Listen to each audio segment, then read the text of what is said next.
السلام علیکم ورحمۃ اللہ وبرکاتہ۔ الحمدللہ وحدہ والصلاۃ والسلام علی من لا نبی بعد۔ معزز سامعین، انسانی وجود کے اندر مرکزی حیثیت جان کی ہے۔ روح ہے تو باقی تمام اعضاء کی قیمت ہے، عظمت ہے، حفاظت ہے۔ اور اگر خدا نخواستہ روح نکل گئی، یعنی کوئی ایسا حادثہ ہوا کہ آدمی مر گیا، اب اس کی آنکھیں ڈیمیج ہو گئی ہیں، یا اس کے بازو ٹوٹ گئے ہیں، یا اس کا کان انجر ہو گیا، وہ ڈاکٹروں کو جا کے کہے چیک تو کر لو، اور ڈاکٹر کہے گا ان سب اعضاء کی چیکنگ تب جب جان ہوتی، تو جب جان ہی نہیں رہی تو آنکھ کا چیک کیا کرنا، دل کا چیک کیا کرنا، کانوں کا کیا، تو ختم ہے۔ اور اگر اللہ کرے جان سلامت ہو تو پھر وہ ایک ایک عضو کی حفاظت کرتے ہیں، سنبھالتے ہیں۔ اور جان کو بچانے کے لیے کبھی اعضاء کو کاٹنا پڑے تو کاٹ بھی دیتے ہیں، ٹانگ کاٹنی پڑے گی، بازو کاٹنا پڑے گا، ہاتھ کاٹنا پڑے گا، انگلی کاٹنی پڑے گی، تو لوگ پیسے دے کے جان کو بچانے کے لیے، جان کی خاطر اعضاء کو قربان کر دیتے ہیں۔ یہ عرب ہو، عجم ہو، امیر ہو، غریب ہو، کوئی مذہب، کوئی مسلک، کوئی جماعت ہو، ایک متفق علیہ فیصلہ ہے کہ جان بچاؤ۔ جان اگر نہ رہی اور ہاتھ بچ گیا تو کیا کرنا ہے؟ جان اگر دو پہ لگ گئی اور آنکھ کان بچ گئے تو کیا کرنا؟ اس طرح اسلام کے نزدیک انسانی معاشرے میں اس سب سے اہمیت محبت کی ہے۔ اگر اسلام کو نچوڑا جائے، جس طرح کہتے ہیں نا آم کو نچوڑا جائے، گنے کو نچوڑا جائے، اتنا رس نکلے گا۔ اسلام کی تمام تعلیمات کو نچوڑا جائے، سینکڑوں ہزاروں لاکھوں احادیث کا رس نکالا جائے، یا 6666 کم بیش آیات کا رس نکالا جائے، تو جو نچوڑ نکلے گا اس کا نام محبت ہے۔ محبت بچانی ہے۔ محبت کا وہی مقام ہے جو جسم کے اندر جان کا۔ اقبال کہتا ہے محبت کے شرر سے دل سراپا نور ہوتا ہے، ذرا سے بیج سے پیدا چراغ طور ہوتا ہے۔ محبت ہی سے پائی ہے شفا بیمار قوموں نے، کیا ہے اپنے بخت خفتہ کو بیدار قوموں نے۔ اگر محبت ختم ہوگی تو پھر اس آدمی کے پلے کچھ بچتا نہیں ہے۔ آپ اسلام کی تعلیمات کا اندازہ کریں، مسجد میں نماز پڑھے گا تو 27 گناہ ہے، 25 گناہ ہے، گھر میں پڑھے گا تو 1 گناہ ہے۔ بلکہ ایک حدیث میں آتا ہے بلا وجہ بلا عذر گھر میں پڑھے گا تو میرا دل کرتا ہے کہ ان گھروں کو آگ لگا دو۔ اب مسجد میں جانا اور گھر میں پڑھنے میں حرکتیں وہی ہیں، قرات وہی ہے، تلاوت وہی ہے، رکوع سجود وہی ہیں، ظاہری باطنی حیات وہی ہے۔ فرق کیا ہے؟ فرق یہ ہے کہ مسجد میں جانے سے حال احوال ہوتا ہے، لوگوں کو ملتے ہیں، اجنبیت دور ہوتی ہے، آپس میں میل ملاقات سے محبت کا پھول تازہ تازہ رہتا ہے۔ لیکن جب آدمی مسجد میں نہیں جاتا تو پھر آدمی تنہا ہو جاتا ہے۔ ہدیہ دو محبت بڑھے گی، تحفے دو محبت بڑھے گی۔ آپ فرمایا تم ایمان نہیں لا سکتے جب تک تم کلمہ نہیں پڑھ سکتے، جب تک کلمہ نہ پڑھو، اور کلمہ نہیں پڑھ سکتے جب تک محبت، بلکہ بخاری مسلم کی روایت ہے تم میں سے کوئی شخص اس وقت تک مومن نہیں ہو سکتا جب تک وہ اسلام نہ لائے، اور کوئی آدمی اس وقت تک اسلام نہیں لا جب تک محبت نہ کرے۔ اور سنو، اسلام کے اندر محبت بنیادی چیز ہے۔ تو اسلام کو بچانا گویا محبت کو بچانا ہے۔ اب محبت کیسے بچے؟ اس کے لیے قرآن مجید میں سورہ حجرات کے اندر کچھ باتیں کی گئی ہیں۔ سورہ حجرات کا دوسرا نام سورۃ الاخلاق بھی ہے، یعنی بعض صورتوں کے 2 نام ہیں، بعض کے 3 نام ہیں۔ سورہ حجرات یہ 49 صورت ہے، 18 آیات ہیں، مدنی صورت ہے۔ اس میں 8-9 باتیں کی گئی ہیں کہ اگر تم یہ کرو گے تو تمہارے اندر محبت قائم رہے گی۔ جس طرح ڈاکٹر کہتا ہے کہ یہ کام کرو گے تو امید ہے جان سلامت رہے گی، زندگی سلامت رہے گی، اس طرح قرآن مجید نے کہا ہے کہ معاشرے کی حیات اجتماعی قائم رہے گی اگر سورہ حجرات کے اندر جو 8-9 باتیں اگر ان کا خیال رکھو گے، اور اگر ان کا خیال نہ رکھو گے تو محبت ختم ہو جائے گا۔ جب آپس میں 2 فرد میں، 2 قوموں میں، 2 قبیلوں میں محبت ختم ہو جاتی ہے تو پھر ساری برائیاں آ جاتی ہیں۔ غیبت کب ہوتی ہے، حسد کب ہوتا ہے، بغض کب ہوتا ہے، اناد کب ہوتا ہے، تکبر کب ہوتا ہے، اذیت کی سوچ کب ہوتی ہے، آنا جانا کب ختم ہوتا ہے، سوشل لائف کب ختم ہوتی ہے؟ جب محبتیں ختم ہو جاتی ہیں، اور محبتیں سلامت رہیں آدمی 100 کلومیٹر تک سفر کراتا ہے، ملنے کے لیے چلا جاتا ہے۔ تو محبت اصل روح ہے، اس کو بچانا فرض عین ہے۔ کوئی ایسا کام جس کے کرنے سے یہ انجر ہو، آپ کسی جگہ جاتے ہیں، آپ کو یقین ہے کہ یہاں جانے سے، یہاں بیٹھنے سے، ان کی ملاقات سے، یہ کام کرنے سے محبت انجر ہو جائے گی، محبت ختم ہو جائے گی، تو اس جگہ سے بچنا فرض عین ہوتا ہے۔ جس طرح جان بچانا فرض عین ہے۔ خودکشی حرام کیوں ہے اور خودکشی کو کنڈیم کیوں کیا گیا؟ اس لیے کہ اس کے کرنے سے پھر آدمی کو محبتیں ختم ہو جاتی ہیں۔ تو قرآن مجید میں آتا ہے کہ تم اس مقام سے بچو جہاں محبت کا چشمہ خشک ہو جاتا ہے۔ ہمارے ہاں ملک میں 3 پہلو ایسے ہیں جہاں جا کے محبت سب سے زیادہ متاثر ہوتی ہے۔ ایک سیاسی لوگوں کے پاس، ایک فرقہ پرست مذہبی لوگوں کے پاس، ایک قومیت کا نعرہ لگانے والوں کے پاس۔ یہ 3 جگہیں ہیں جہاں محبت کا پھول، محبت کا چشمہ بری طرح متاثر ہوتا ہے۔ یعنی آپ دیکھیں کہ میاں بیوی میں طلاقیں ہو جاتی ہیں، بہن بھائیوں میں جدائی ہو جاتی ہے، جگری یاروں میں اکثر کہا کرتا ہوں کہ سیاست دانوں کو اتنی اہمیت دو جتنا سیاست دان تمہیں اہمیت دیتے ہیں۔ اچھا وہ رشتے، وہ دوست، وہ تعلق جنہوں نے خوشی میں، غمی میں، دکھ میں، سکھ میں ساتھ دینا ہوتا ہے، ہم ان کو چھوڑ بیٹھتے ہیں ان لوگوں کی خاطر جن سے خوابوں میں ملاقات بھی نہیں ہوتی۔ اچھا دوسرا فرقہ پرست علماء آپ چلے جائیں تو ایسی باتیں کریں گے، ایسے حوالے دیں گے، ایسے دلائل دیں گے جس کی بنا پہ مسلمان دوسرے کو سلام کرنے سے چلا جائے گا۔ آپ کس فرقے سے ہیں؟ اس سے آپ نیک ہیں، پارسا ہیں، تجدد گزار ہیں، پاکیزہ، لیکن فرقے کے بدلنے سے ساری نفرتوں کے آپ مستحق ہو گئے، چونکہ آپ کا فرقہ وہ نہیں ہے جو اس کا فرقہ ہے۔ تو فرقہ پرست مذہبی فنکار ہوں یا ہوس پرست سیاستدان ہوں یا قومیت کا نعرہ بلند کرنے والے لوگ، ہم بلوچی ہیں، ہم سندھی ہیں، ہم راجپوت ہیں، ہمارا یہ جو قومیت کا، تو قرآن مجید میں سورہ حجرات میں ان 3 چیزوں کے علاوہ کچھ اور چیزیں بھی دی گئی ہیں جن سے محبت سلامت رہتی ہے، اور دنیا میں ہر آدمی جان کو بچانے کے لیے ہر عضو کی قربانی دے لیتا ہے کہ کوئی بات نہیں یہ ہاتھ کاٹ دو، کوئی بات نہیں یہ ٹانگ کاٹ دو، کوئی بات نہیں یہ پاؤں کاٹ دو، 2 لاکھ لیں گے، اعضاء بھی کٹوانا، پیسے بھی دینا، اور عمر بھر کے لیے معذور بھی ہونا، پھر شکر گزار بھی ہونا، اور آنے والے لوگوں کو مبارکباد دینا، مبارک ہو اللہ نے صحت بچا لی، مبارک اللہ نے جان بچا، گردے کی خیر ہے، جان کی خیر ہے، ایک آنکھ کی خیر ہے۔ اسلام کے دامن میں محبت بچاؤ، میاں بیوی کی محبت سلامت رہے، بہن بھائیوں کی محبت سلامت رہے، دوستوں کی محبت سلامت رہے۔ اس میں کچھ باتیں ہیں 7-8 آپ کو موقع ملے۔ مدنی صورت ہے، 18 آیات ہیں، صورت نمبر 49 ہے، 1 کم 50، اس کو جا کے ترجمہ پڑھیں، تفسیر پڑھیں، پھر غور سے دیکھیں کہ قرآن مجید نے اس صورت کے اندر جو 7، 8، 9 کے لگ بھگ بتائی ہیں احتیاطیں کہ یہ کرو، یہ کرو، یہ کرو، اور یہ نہ کرو، یہ نہ کرو، تمہاری محبت سلامت رہے گی، ان میں سے کون سی میرے اندر آ گئی ہے؟ پہلی ہے جاءکم فاسقم بنبأ فتبینوا، پہلی بات ہے کہ دیکھو تمہارے اندر لڑائیاں کہاں سے آتی ہیں، نفرتیں کہاں سے آتی ہیں، پریشانیاں کہاں سے آتی ہیں، بے چینیاں کہاں سے آتی ہیں۔ پہلی بات یا ایھا الذین آمنوا ان جاءکم فاسقم بنبأ فتبینوا، اگر تمہارے پاس کوئی آدمی ایسی خبر لاتا ہے جو بڑی خبر ہے، اہم خبر ہے، نتیجہ خیز خبر ہے، مؤثر خبر ہے، اور اس کے ماننے سے یا انکار کرنے سے یہ نفع ہوتا ہے، یہ نقصان ہوتا ہے، تو پھر اس بات کو سنتے ہی قبول نہ کر لو، یہ پہلی بات ہے۔ ہر معاشرے میں بے پرکی اڑانے والے، بات کا بتنگڑ بنانے والے، بات کو لوز انداز سے پیش کرنے والے، بات میں اپنے جذبات کا رنگ بھرنے والے لوگ ہوتے ہیں، لہٰذا اگر کوئی آدمی تمہارے پاس کسی کی خبر لاتا ہے تو فوراً اس پہ ایمان نہ لاؤ، اس کو ہر حوالے، بلکہ یہاں تک آتا ہے کہ حدیث کو ہی لائے، تو حدیث کو بھی کئی اینگل سے پر کچھ اصول حدیث ہیں، روایت کے اعتبار سے، درایت کے اعتبار سے، سند کے اعتبار سے، متن کے اعتبار سے، کہ یہ نہ ہو کہ کوئی آدمی تمہیں ایسی حدیث پیش کر دے جو میں نے کہی نہ ہو، اور کوئی آدمی کتنا پارسا ہو، عین ممکن ہے کہ اس کو بات سمجھانے میں غلطی لگی ہو، سمجھنے میں غلطی لگی ہو سکتا ہے۔ لہٰذا پہلی نصیحت یہ ہے کہ جب تمہارے پاس کوئی آدمی اہم خبر لائے، چھوٹی موٹی نہیں، خبر اہم ہو جس کے ماننے سے، سمجھنے سے دور رس نتائج ہوتے ہیں، طلاق ہو جائے گی، خلا ہو جائے گی، دوستی ختم ہو جائے گی، بزنس فلاپ ہو جائے گا، آنے جانا رک جائے گا، جس سے بڑے معاشرتی پریشانیاں ہوتی ہیں، ان سے بچو۔ یہ پہلی شرط ہے جو سورہ حجرات میں اللہ نے کہا کہ محبتوں کے چشمے کو سلامت رکھنے کے لیے ایسا نہ ہو کہ جس نے کوئی بات کسی کے پیچھے لگ پڑا، تمہارے اندر شعور ہے، وجدان ہے، عقل ہے، دماغ ہے، میرے محبوب کو مانتے ہو، میرے قرآن کو مانتے ہو، میرے بیت اللہ کو مانتے ہو، مجھے مانتے ہو، تمہیں ہر بات کے قبول اور رد کرنے میں اپنے عقل کو کام کرنا چاہیے، یہ نہیں کہ جو کہے اسی پہ یس سر۔ تو یہ پہلی بات ہے، جاءکم فاسقم بنبأ فتبینوا۔ اچھا اگر تم نے فتبینوا نہ کیا، جان پڑتال نہ کی، اس کی تحقیق نہ کی، تو فتصبحوا علی ما فعلتم نادمین، پھر یہ ہے کہ یا تو احتیاط کرو یا ندامت لو، بعد میں او ہو میرے بات کے کہنے پر اس نے یہ سٹیپ لیا اور یہ بات تو تھی غلط۔ حدیث پاک میں آتا ہے کسی آدمی کے جھوٹا ہونے کے لیے اتنا بات کافی ہے کہ سنی سنائی بات کو آگے کہہ دے، یعنی ذرائع ابلاغ کو اصول دیا جائے، کسی آدمی کے جھوٹا ہونے کے لیے اتنی بات کافی ہے کہ جو سنا آگے کہہ دیا۔ اسلام انسانوں کو مہذب بناتا ہے کہ جو سنا ہے، کیا تمہارے اندر شعور نہیں ہے، پرکھنے کی حس نہیں ہے، سفید سیاہ سفید کو جانتے نہیں ہو، تمہیں ہر بات کو جانچنا چاہیے، پرکھنا چاہیے، آنے والے کو، اس کے پس منظر کو، پیش منظر کو، اس کے جذبوں کو، اس کی بات کو۔ تو جب بھی کوئی پہلا اصول سورہ حجرات میں محبت کے بچانے کا یہ ہے کہ لگی لگائی کے پیچھے نہ چل پڑو۔ کتنے گھر اجڑے، کتنے دوست برباد ہوئے، کتنے رویے خراب ہوئے، کتنے قتل ہوئے، کتنے خلا ہوئی، کتنے سالوں کے جرانے ختم ہو گئے، صرف سنی سنائی بات پر۔ سنو پھر اس کو پرکھو، پھر دیکھو کہ یہ بات کیا ہے۔ تو یہ پہلا اصول ہے کہ تم کوئی عام آدمی نہیں ہو، اقوام عالم میں سب سے تم اعلیٰ لوگ ہو، نہ یہودیوں سے، عیسائیوں سے، ہندوؤں سے، لہٰذا تمہیں کسی بات کو لینے کے لیے یا ترک کرنے کے لیے اس کو انویسٹیگیٹ کرنا چاہیے۔ یہ پہلا اصول ہے سورہ حجرات میں۔ اگر تم یہ کرو گے تو بے پرکی اڑا کو نہیں سکے گا، چھوٹی بات کر نہیں سکے گا، بعد میں معافی مانگنا۔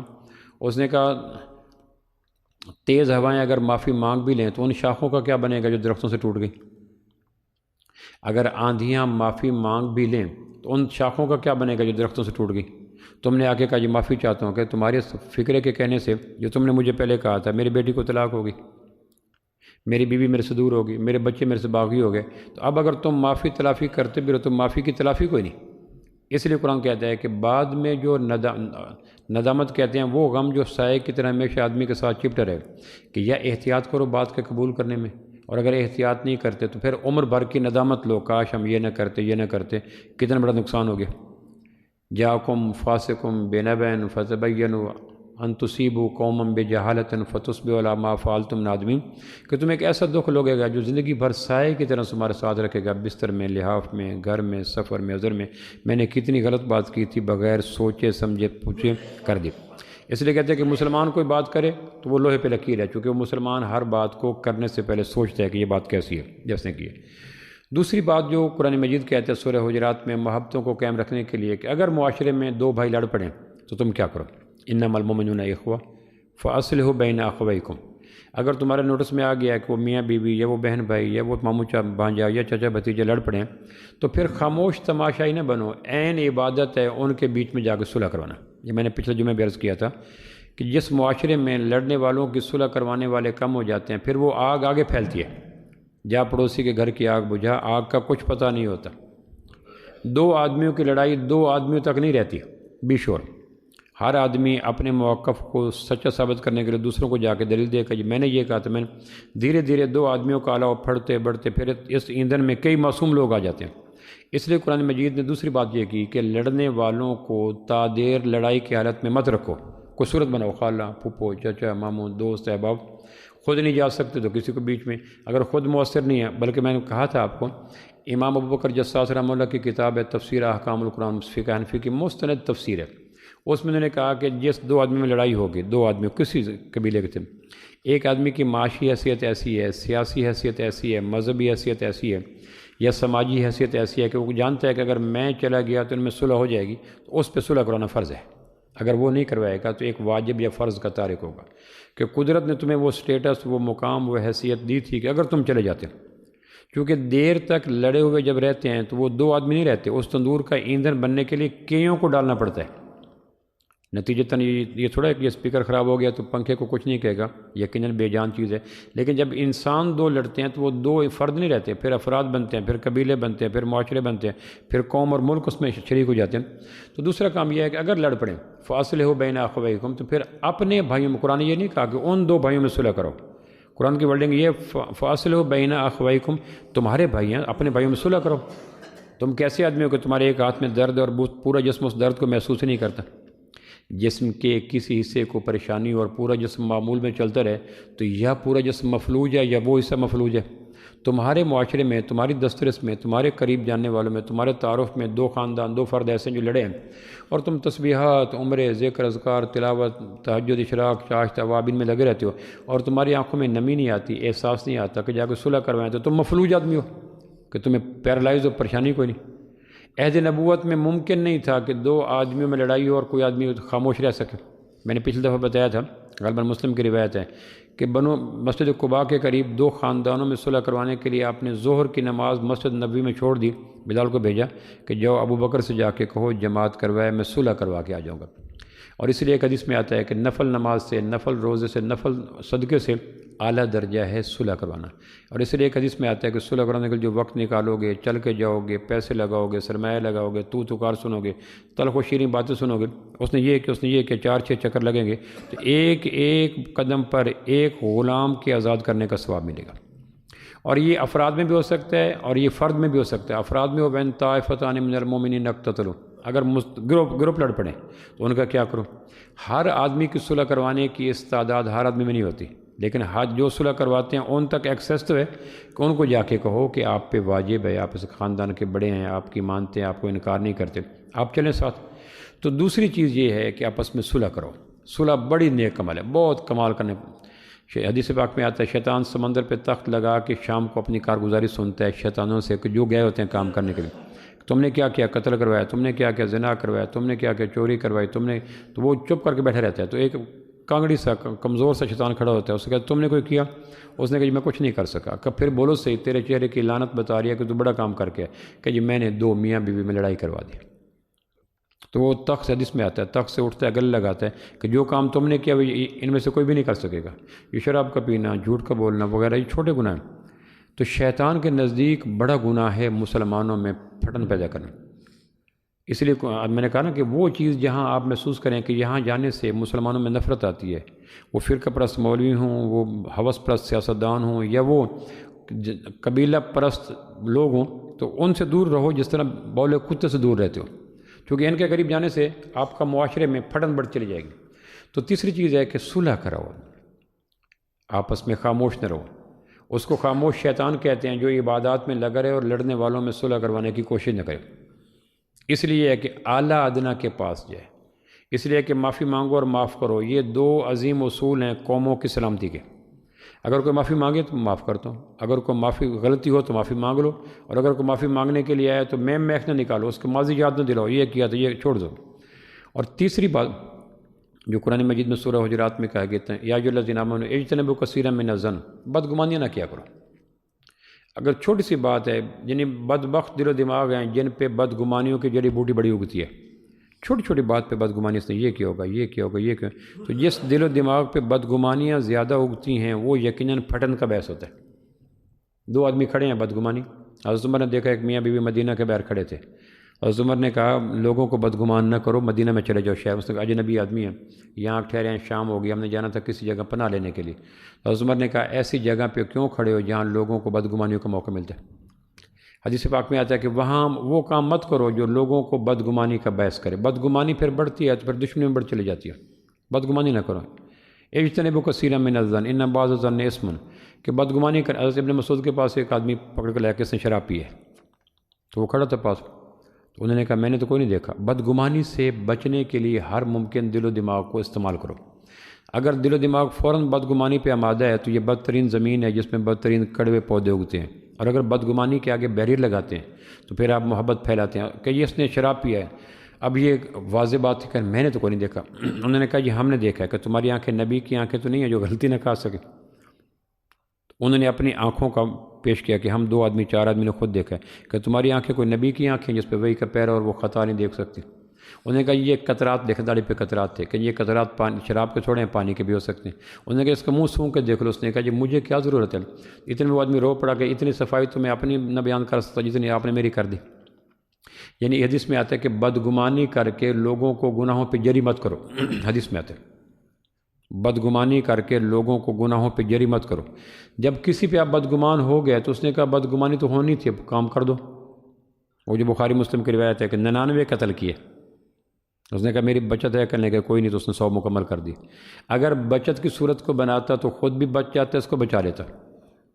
حدیث پاک میں آتا ہے بخاری مسلم کی روایت ہے کہ اللہ نے اپنی رحمت کے 100 حصے کیے، 99 حصے اپنے پاس رکھے، 99، ایک حصہ پوری کائنات کی ہر مخلوق کو دیا۔ پھر آگے حدیث میں آتا ہے گھوڑی جب بچڑے کو جنم دیتی ہے تو اپنے پاؤں پھیلا لیتی ہے کہ میرے پاؤں کے سوم بچے پہ نہ جائیں، یہ اسی رحمت کا حصہ ہے۔ یعنی جانوروں کے اندر بھی اس رحمت کا کوئی نہ کوئی، باقی 99 حصے اللہ نے اپنے پاس رکھے جو خالق مخلوق کے کائنات کے لیے۔ جب ایک حصہ تقسیم در تقسیم ہوتے ہوئے گھوڑی کو کیا ملا؟ آپ دیکھتے ہیں عقاب جب گھونستے میں بیٹھتا ہے تو اپنے پنجوں کو کیسے سمیٹتے ہیں، پروں کو کیسے پھیلاتے ہیں۔ مرغی جب بچوں کو پروں کے نیچے لیتی ہے تو مجال ہے کہ ان کو ضرب لگنے والا کہ پنجے اس کے نوکدار ہوتے ہیں۔ یہ کون سا ہے؟ تو اسی ایک رحمت کا کتواں حصہ اس دور کی مرغی کو ملا۔ تو بدگمانی سے بچو۔ تو آدمی کہنے لگا جی اتنی بدگمانی، تو اتنا تو اب اپنی وکالت میں نہ کر سکتا جتنی آپ نے میری کر دی۔ تو جس معاشرے میں بدگمان زیادہ ہوں اس معاشرے میں محبتوں کے چشمے خشک ہو جاتے ہیں۔ چھوٹی چھوٹی بات پہ بدگمانی کرنا، اس سے بچو۔ حدیث میں آتا ہے اچھا گمان اچھی عبادت ہے، حسن الظن من حسن العبادت۔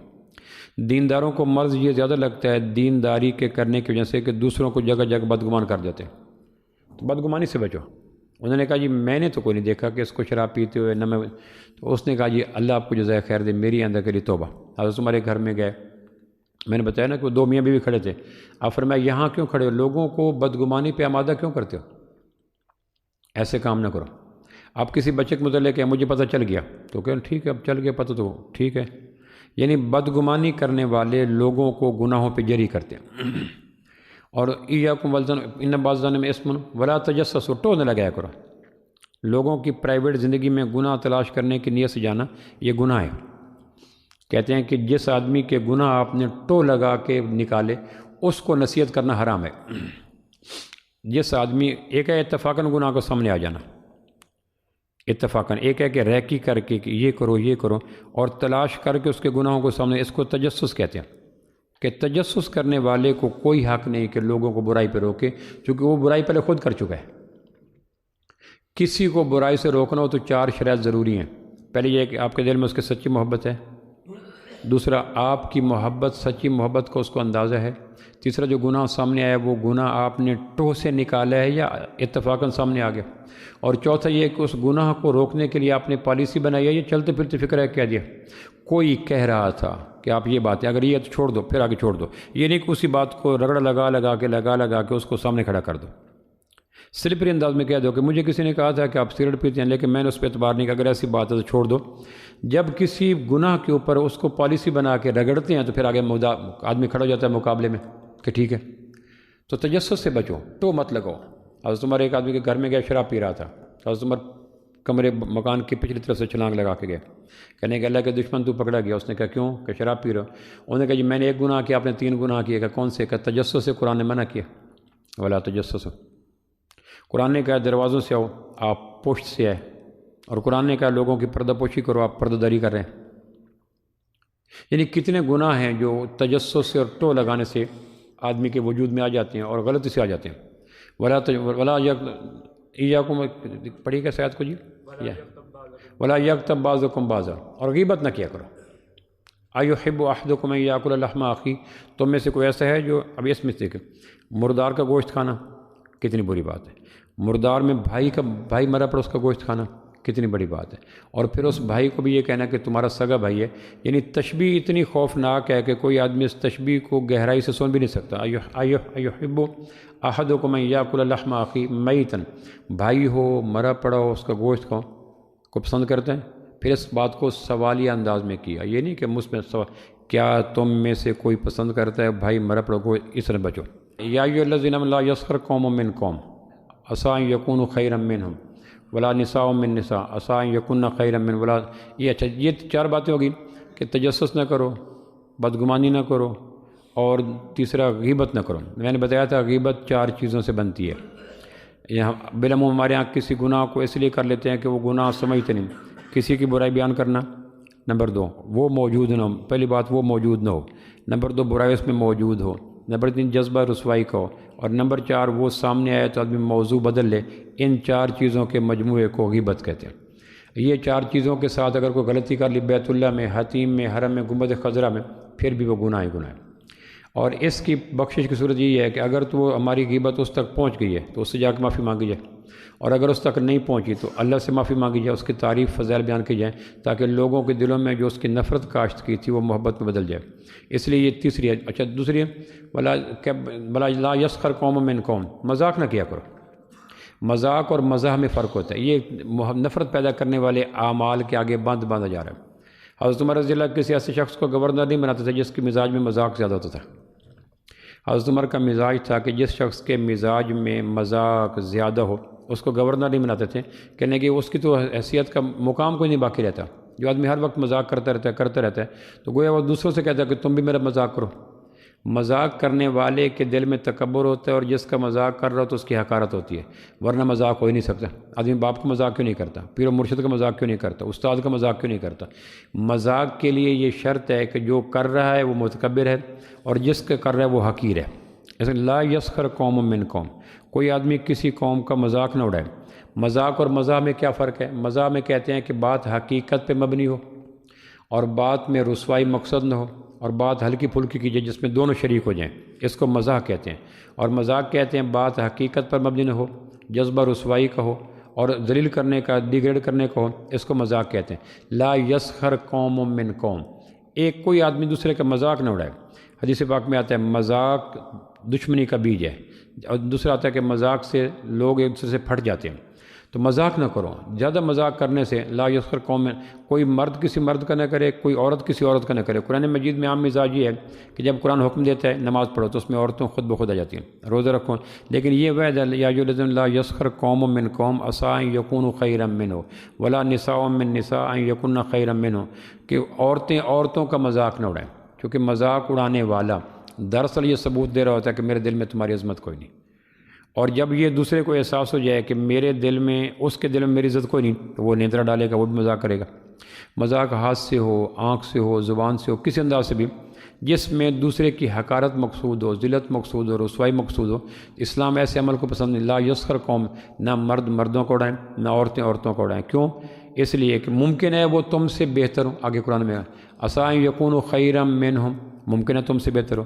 تو پتہ یہ چلا کہ مذاق کی بنیاد یہ ہوتی ہے کہ میں اس سے بہتر ہوں، اور چونکہ میں اس سے بہتر ہوں لہذا مجھے حق ہے اس کو ڈیگریڈ کرنے کا، رسوا کرنے کا، ذلیل کرنے کا، بے وقت کرنے کا، چونکہ قرآن نے بتایا کہ ممکن ہے وہ تم سے بہتر ہوں، اور اگر وہ تم سے بہتر ہیں تو مذاق نہیں کرو گے۔ ولا تلمزوا انفسکم، اور دوسرے کو تانے نہ دیا کرو، تانے، یہ اگلی بات ہے کہ تانے، کسی کی تانے دینا۔ حضرت صفیہ رضی اللہ، حضرت زینب بنت جحش وید صحابی ہیں، اللہ کے محبوب کی بیوی 11 جن سے 3 مہینے اللہ کے نبی نے بولے نہیں۔ زینب بنت جحش پھوپھا زاد بہن ہے، ان سے ایک غلطی ہوئی، اور غلطی کی بنا پہ آپ نے کم و بیش 3 مہینے تک زینب سے کلام چھوڑ دیا، ان کی جان پہ بن گئی تھی۔ وہ غلطی کیا تھی؟ حضرت صفیہ جو اللہ کے محبوب کی بیوی ہیں، غزوہ خیبر کے بعد مسلمان ہوئی، ایک یہودی سردار، یہودی بیٹی تھی اور یہودی سردار کی بیوی تھی۔ غزوہ خیبر 7 ہجری کے موقع مسلمان ہیں، واپس آ گئی۔ ایک موقع پہ سیدہ زینب جا رہی ہیں، حضور جا رہے ہیں، حضرت زینب کے پاس 2 اونٹ ہیں، حضرت صفیہ کا اونٹ بیمار ہو گیا، آپ فرمایا کوئی ہے جو صفیہ کو اونٹ دے؟ اب یہ ازواج مطہرات ہے۔ تو حضرت صفیہ کے، حضرت زینب کی زبان سے نکلا اس یہودین کو، چونکہ ان کا پس منظر یہودی تھا، غزوہ خیبر میں جو حملہ ہوا تو غزوہ خیبر میں سیدہ صفیہ گرفتار ہوئی، یہودی تھی، مسلمان ہوگی، تو حضرت زینب نے تانا دیا ان کے پرانے دین کا اس یہودین کو، تو آپ فرمایا تانا نہ دو، تانا تو نشتر ہے، نیزہ ہے جو آدمی کے اندر اتر جاتا ہے۔ پھر آپ نے 3 مہینے تک اسے کلام نہیں کیا زینب سے، پھر معافی منگوائی، بیچ میں سیدہ صفیہ کو ڈالا، منت کی، پھر حضور نے جا کے معاف کیا، فرمایا تانے نہ دیا کرو۔ دل تانا کہتے ہیں نیزے دار خنجر جو آدمی کا کسی کے وجود کے اندر اتر جائے، تو تانے نہ دو کسی کے مذہب کی بنا۔ ایک آدمی، امام غزالی کہتے ہیں ایک آدمی سے غلطی ہوئی، اس نے توبہ کر لی، توبہ کے دروازے ہر وقت کھلے ہیں، اس لیے کہ معلوم یغرغر، جب تک گلے کے گھنگرو نہ بجے اس وقت تک توبہ قبول ہوتی ہے، جب تک سورج مشرق مغرب سے نہ نکلے توبہ قبول ہوتی ہے، بے شک خراب دفعہ کرے، 2 خراب دفعہ کرے، 10 کروڑ دفعہ کرے، کر سکتا ہے۔ تو ایک آدمی سے غلطی، اس نے توبہ کر لی، اور توبہ کرنے کے بعد اللہ اور اس کا تعلق ٹھیک ہو گیا، یہ آدمی اس کو اسی گناہ پہ تانا دے رہا ہے، وہ تو تائب ہو کر پاک ہو چکا، اور یہ جو اس کو تانا دے رہا ہے دراصل اس کے نیکی کے دور کو قبول نہیں کرتا، تانا دے کر یہ ثابت کرتا ہے کہ تم اس دور میں اچھے لگتے تھے۔ وہ کہہ رہا ہے کہ میں اس سے یو ٹرن لے چکا ہوں، میں چھوڑ چکا ہوں، شراب، جھوٹ، قتل، زنا، سود چھوڑ چکا ہوں، اور یہ تانا دینے والا اس کو معاف نہیں کرتا، اللہ اس کو معاف کر چکا ہے۔ تو سیدہ زینب نے تانا دیا کہ تو یہودن کو میں اونٹ دوں، حضرت صفیہ نے کہا اللہ کے نبی اکثر ازواج مطہرات مجھے تانا دیتے ہیں میرے یہودی ہونے کا، آپ فرمایا ان سے کہو میرا باپ موسیٰ نبی، میرا چچا ہارون نبی، میرا شوہر محمد نبی صلی اللہ علیہ وسلم، تم بتاؤ تمہارے پاس یہ نسبتیں ہیں؟ اگر مجھے یہودین کا تانا دیتے تو یہودیوں کا نبی موسیٰ علیہ السلام تھے، میرا باپ موسیٰ، میرا چچا ہارون اور میرے شوہر محمد صلی اللہ علیہ وسلم، تمہارے پاس یہ نسبتیں ہیں؟ یوں کہہ کر آپ نے ڈریسنگ کی، لیکن میں نے فرمایا کہ تانے سے بچو۔ تانا دینے والے دراصل اس معاشرے کو دوبارہ اس ماحول میں دیکھنا پسند کرتے ہیں جس سے وہ ہمت کر کے، توفیق الہی سے محنت کر کے، ریاضت کر کے پاکیزہ ماحول لے کر نکلے، یہ دھکا دے کے پھر اس میں ڈالتے ہیں۔ ولا تلمزوا انفسکم، اور پھر حدیث میں کیا آتا ہے؟ اپنے آپ کو تانا نہ دو، تانا تو اس کو دے رہا ہے، تانا دے رہا ہے اس کو، ہونا یوں چاہیے تھا کہ اس کو تانا نہ دو، تو قرآن کی ورڈنگ یہ ہے ولا تلمزوا انفسکم، اپنے آپ کو تانا نہ دو۔ تو اپنے آپ کو تانا کیا ہے؟ حدیث پاک میں آتا ہے سب سے برا شخص وہ ہے جو اپنے ماں باپ کو گالی دے۔ صحابہ نے کہا جی اپنے ماں باپ کو گالی کون دیتا ہے؟ فرمایا جو دوسرے کے ماں باپ کو دے رہا ہے دراصل اس کو کہہ رہا ہے کہ تو بھی دینا میرے ماں باپ کو، یعنی کسی نے کسی کے ماں باپ کو گالی دی تو دراصل تیار کیا کہ تم بھی دو۔ تو تانا دینے والا دراصل کہہ رہا ہوتا ہے کہ مجھے تانے دینا پسند ہے، میری پسند کا خیال رکھو، مجھے بھی دو۔ اگر تانا نہیں دو گے تو وہ نہیں دے گا۔ دلوں کو زخم نہ دو حرف ناملائم سے، یہ تیر وہ ہے جو لوٹ کر بھی آتا ہے۔ تانا دینے والے کے آنگن میں تانا ہی آتا ہے، تربوز کاشت کرنے والے کے گھر میں تربوز ہی آتے ہیں، تمہیں کاشت کرنے والے کے گھر میں تمہیں ہی آتے ہیں۔ یہ کیسے ممکن ہے کہ تانا زن آدمی ویل لکل ہمازۃ لمازہ، تانا دینے والوں کی ہلاکت ہے، تانے کی گنجائش کوئی نہیں کہ اس کے اسی ماضی کے اس کریکٹر کو ذہن میں رکھ کر وہ بدلنا چاہتا ہے، یہ بدلنے دینا نہیں چاہتا۔ تو اللہ اور رسول ہو چکی، کتنے بڑے بڑے لوگ تھے، تانا دیا۔ ایک صحابیہ تھی، صحابیہ میل نہیں فیمیل، ان سے لغزش ہوگی عصمت کے خلاف، حضور نے فرمایا بچہ جنم دے لو، بچہ جنم، آپ فرمایا کو تھوڑا سا بچے کو کھلا پلا لو، پھر اس کے بعد اپنے موقف پہ قائم رہی، پھر آپ نے اس کو سنگسار کر دیا، پھر آپ نے اس کا جنازہ پڑھایا، مسلم کی روایت ہے۔ یعنی زانیہ خاتون پہ حد لگنے کے بعد آپ نے جنازہ پڑھایا، لیکن مقروض کا جنازہ آپ نے چھوڑ دیا۔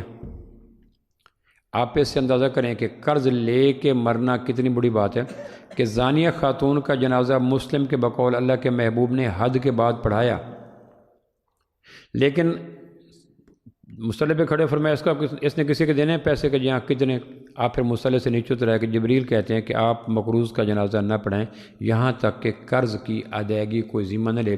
اس سے پتہ چلا کہ قرض گناہ وہ ہے جو زانیہ سے بھی سخت ہے، اور زانی میں وہ نہیں جو الزام لگا تھا، جس نے کمٹ کیا، حد لگی اور اپنے آپ کو تسلیم کر لیا اور سنگسار کی گئی۔ عبداللہ بن زبیر رضی اللہ کے والد فوت ہوئے، انہوں نے کہا میرا بیٹا میراث تقسیم کرنا جب میرا قرض اتار لو، اور حدیث کا مطلب یہ ہے کہ جب کسی کے پاس کوئی آدمی مر جائے تو سب سے پہلے قرض دو، پھر اس کی وصیت پوری کرو، اس کے بعد پھر میراث تقسیم کرو۔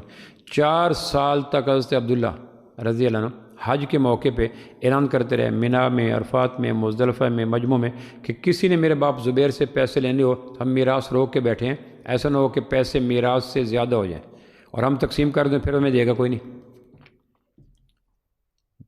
قرض نہ دینے والے کے متعلق یہ فرمایا کہ میں نماز نہیں پڑھاتا، زانیہ کا پڑھا دیا، مائز اسلمی رضی اللہ عنہ کا پڑھا دیا، اور مائز کو تانا دیا تھا ایک صحابی نے جب ان کے سارا جسم سنگسار ہو گیا اور خون نکل مر گیا کہ کیسے کتے کی موت مرا، ایک تلخ بولا جملہ بولا کسی نے، آپ فرمایا تانا نہ دو، مائز کی توبہ پورے مدینے پہ تقسیم کی جائے تو پورے مدینے والوں کی بخشش ہو جائے۔ تانا اسلامی معاشرے کے لیے زہر ہے، ننگی تار ہے، تیزاب ہے، مائنز ہیں، بارودی سرنگیں ہیں، اور تانا دینے والا بدقسمت ہوتا ہے، اس میں اصلاح کا شوق نہیں ہوتا۔ نبی تانے نہیں تربیت کرتے ہیں، اس لیے کہتے ہیں تانا دینا غیر نبی یا مخالف نبی کا کام ہے، نبی تانے کے بجائے تربیت کرتے ہیں۔ تانے میں فضیت ہوتی ہے، تربیت میں نصیحت ہوتی ہے، تانے میں رسوائی ہوتی ہے اور نصیحت میں آباد کاری ہوتی ہے۔ تانے مت دو، ہمارے گھروں کے سارے جھگڑے تانوں کی وجہ سے ہوتے ہیں، تانے دیتے ہیں، تانے سے بچو۔ اس لیے کہتے ہیں کسی کی بیٹی نکاح کر کے لے آؤ اور اس میں وہ چیزیں نہیں ہیں جو آپ کے گھر کے مطابق ہیں، نمک میں، سالن میں، کھانے میں، پکانے میں، تو یہ دور جب تک 4 مہینے 6 مہینے ان کی تربیت کرو، تانے نہ مارو۔ تو زینب رضی اللہ عنہ آپ کی بیوی، ہماری ماں، انہوں نے تانا مارا اس یہودین کو، تو آپ نے 3 مہینے اس سے کلام ہی نہیں کیا۔ اس لیے صحابہ کہتے ہیں وہ گناہ جس کو ہم ہلاک کرنے والے گناہ کہتے تھے، تمہارے نزدیک وہ گناہ ہی کوئی نہیں۔ دلوں کو زخم نہ دو حرف ناملائم سے، یہ تیر وہ ہے جو لوٹ کر بھی آتا ہے۔ ایک عرب شعر کا شعر ہے بڑا خوبصورت کہ اگر تمہارے وجود میں عیوب ہیں تو لوگوں کے پاس آنکھیں بھی ہیں، یعنی وہ کہنا یہ چاہتا ہے کہ تم معصوم نہیں ہو، تمہارے اوپر وحی نہیں ہے اور تم پاکیزہ نہیں ہو، عیب تم سے نکل سکتے ہیں، تو یقین جانو تمہارے وجود میں عیب ہیں تو لوگوں کے پاس آنکھیں بھی ہیں۔ یہ نہیں ہو سکتا کہ تم عیب دار نو اور لوگوں کی آنکھیں، اگر وہ سامنے نہیں کریں گے تو تنہائی میں کریں گے۔ تانا مارنے والا تانوں کی زد میں ہوتا ہے، اور تانا کہتے ہیں عربی میں خنجر کی نوک کو زہر میں چبھو کر کسی کے وجود میں اتار دینا۔ خنجر فی نفس سے اتار دو تو رگیں کاٹ دیتے ہیں، اور اگر اس میں زہر ہو تو آگ لگا دیتے ہیں۔ تو تانے والے جملے دوسرے آدمی کے نیند میں عذاب ڈال دیتے ہیں۔ مولٹی فارم کا بیڈ ہو، اے سی لگاؤ، کمرہ فرنش ہو، تانا مار دو، رات بھر نیند نہیں آتی۔ میں تانا مار کے، کروڑ بدل کے، دعا پڑھ کے، تسبیحات مکمل کر کے سو گیا اور وہ بیچاری پوری رات کروڑیں بدلتی رہی۔ ہمارے گھروں کے اندر تربیت کا ماحول نہیں ہے، تانوں کا ماحول ہے، اور تانے کبھی معاشرے کو سنوار نہیں سکتے۔ اور چوتھے ولا تنابزوا بالالقاب، الٹے نام نہ پکارا کرو۔ بچے جب پیدا ہوتے ہیں تو والدین ان کے پیدا ہونے سے مہینوں پہلے نام سوچتے ہیں، پھر کہتے ہیں نام ابدیت والا ہو، نام نبیوں والا ہو، نام صحابہ والا ہو، نام پاک باز لوگوں والا ہو۔